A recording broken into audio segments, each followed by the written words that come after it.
Niin, moro moro. Ekaa kertaa Malmin kartanolla. Oli aluksi menossa Malmille, mutta Tero oikeastaankin Malmin kartanolla. Eli vähän vajaa 500 rappusta käveltiin ylös ja snadin venyttely tähän väliin ja sit sen jälkeen mennään tuolta hiekkateiltä alas ja lähdetään kattoo, että mistä me ollaan tehty. Eli aika koville otti noita kävelyä, että muutenkin paikat snadisti tukkeessa tai niin vähäkään. Hyvähän tää tekee, niin kuka käski olla läskeeksi, niin oon aina sanonut.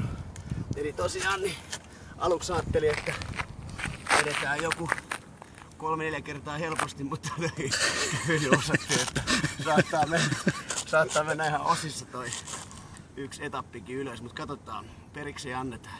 Jos 2-3 kertaakin sen kaiken kaikkiaan sais tehtyä, niin se olisi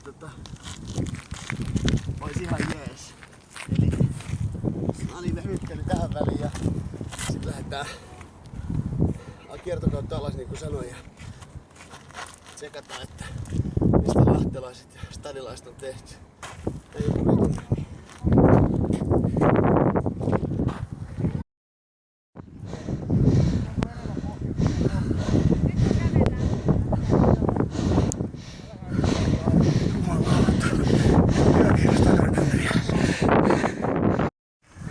No niin, Chin Havikosi. Eka lämmittelykierros päällä siis tehty tää. Eli kerran käveltiin ja nyt sitten mä hipsuttelin ylös semmoista hölkkää, mutta onhan toi helvetin raskasta. Ainakin tää 106 kilon ruoalla.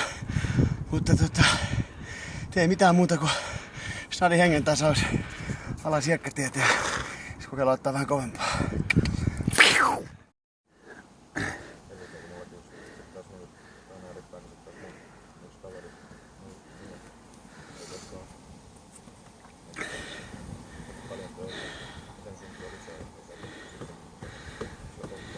Tästäis näkyy.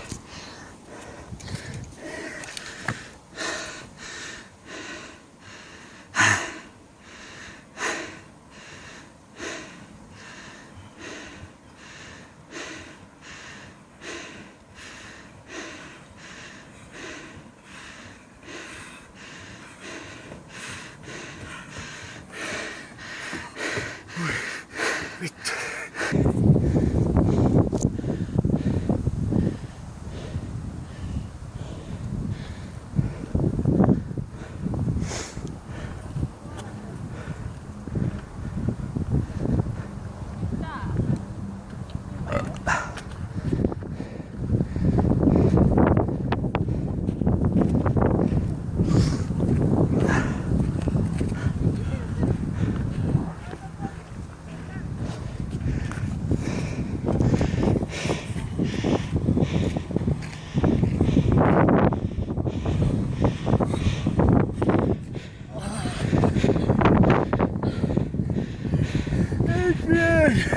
Love you.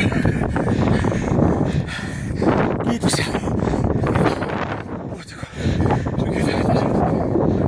Ei se mitään väliä. No niin. Huipulla ollaan. Yksi lämmittelyveto tosiaan ylös.